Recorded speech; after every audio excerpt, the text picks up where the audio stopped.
Bible reading രൂത്തിൻ്റെ പുസ്തകത്തിൽ നിന്നും അദ്ധ്യായം 3.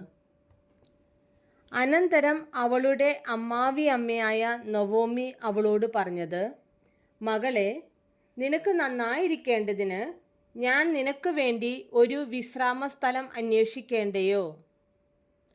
നീ ചേർന്നിരുന്ന ബാല്യക്കാരത്തികളുടെ യജമാനനായ ബോവസ് നമ്മുടെ ചാർച്ചക്കാരനല്ലയോ?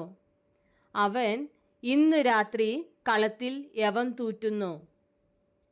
ആകയാൽ നീ കുളിച്ച് തൈലം പൂശി വസ്ത്രം ധരിച്ച് കളത്തിൽ ചെല്ലുക. അയാൾ തിന്നു കുടിച്ചു കഴിയും വരെ നിന്നെ കാണരുത്. ഉറങ്ങുവാൻ പോകുമ്പോൾ അവൻ കിടക്കുന്ന സ്ഥലം മനസ്സിലാക്കി ചെന്ന് അവൻ്റെ കാലിന്മേലുള്ള പുതപ്പ് പൊക്കി അവിടെ കിടന്നുകൊള്ളുക.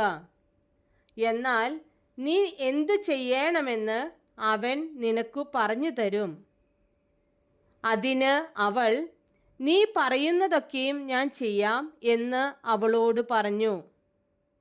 അങ്ങനെ അവൾ കളത്തിൽ ചെന്ന് അമ്മാവിയമ്മ കൽപ്പിച്ചതുപോലെയൊക്കെയും ചെയ്തു. ബോവസ് തിന്നു കുടിച്ച് ഹൃദയം തെളിഞ്ഞ ശേഷം യവകൂമ്പാരത്തിൻ്റെ ഒരു വശത്തു ചെന്നു കിടന്നു.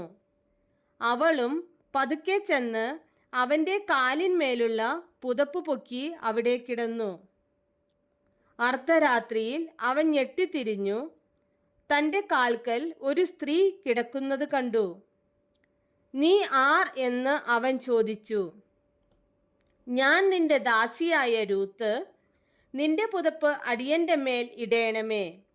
നീ വീണ്ടെടുപ്പുകാരനല്ലോ എന്ന് അവൾ പറഞ്ഞു. അതിന് അവൻ പറഞ്ഞത്, മകളെ, നീ യഹോവയാൽ അനുഗ്രഹിക്കപ്പെട്ടവൾ. ദരിദ്രന്മാരോ ധനവാന്മാരോ ആയ ബാല്യക്കാരെ നീ പിന്തുടരാതിരിക്കിയാൽ ആദ്യത്തേതിൽ അധികം ദയ ഒടുവിൽ കാണിച്ചിരിക്കുന്നു. ആകയാൽ മകളെ, ഭയപ്പെടേണ്ട. നീ ചോദിക്കുന്നതൊക്കെയും ഞാൻ ചെയ്തു തരാം. നീ ഉത്തമ സ്ത്രീ എന്ന് എൻ്റെ ജനമായ പട്ടണക്കാർക്ക് എല്ലാവർക്കും അറിയാം. ഞാൻ നിന്റെ വീണ്ടെടുപ്പുകാരൻ എന്നതു സത്യം തന്നെ. എങ്കിലും എന്നേക്കാൾ അടുത്ത ഒരു വീണ്ടെടുപ്പുകാരൻ ഉണ്ട്. ഈ രാത്രി താമസിക്കാം. നാളെ അവൻ നിനക്ക് വീണ്ടെടുപ്പുകാരൻ്റെ മുറ നിവർത്തിച്ചാൽ കൊള്ളാം. അവൻ നിവർത്തിക്കട്ടെ. വീണ്ടെടുപ്പുകാരൻ്റെ മുറ നിവർത്തിപ്പാൻ അവന് മനസ്സില്ലെങ്കിലോ യഹോവയാണ് ഞാൻ നിനക്ക് വീണ്ടെടുപ്പുകാരൻ്റെ മുറ നിവർത്തിച്ചു തരും. രാവിലെ വരെ കിടന്നുകൊള്ളുക. അങ്ങനെ അവൾ രാവിലെ വരെ അവൻ്റെ കാൽക്കൽ കിടന്നു. ഒരു സ്ത്രീ കളത്തിൽ വന്നത് ആരും അറിയരുതെന്ന് അവൻ പറഞ്ഞിരുന്നതുകൊണ്ട് ആളറിയാറാകും മുമ്പേ അവൾ എഴുന്നേറ്റു.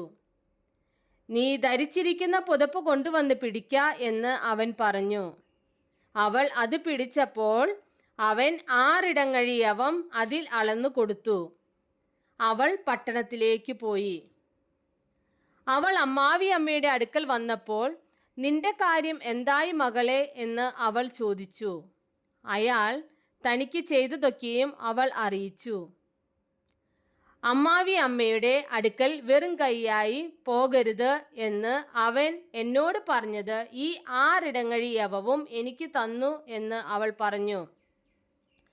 അതിന് അവൾ, എൻ്റെ മകളെ, ഈ കാര്യം എന്താകുമെന്ന് അറിയുവോളം നീ അനങ്ങാതിരിക്ക. ഇന്ന് ഈ കാര്യം തീർക്കും വരെ അയാൾ സ്വസ്ഥമായിരിക്കയില്ല എന്ന് പറഞ്ഞു.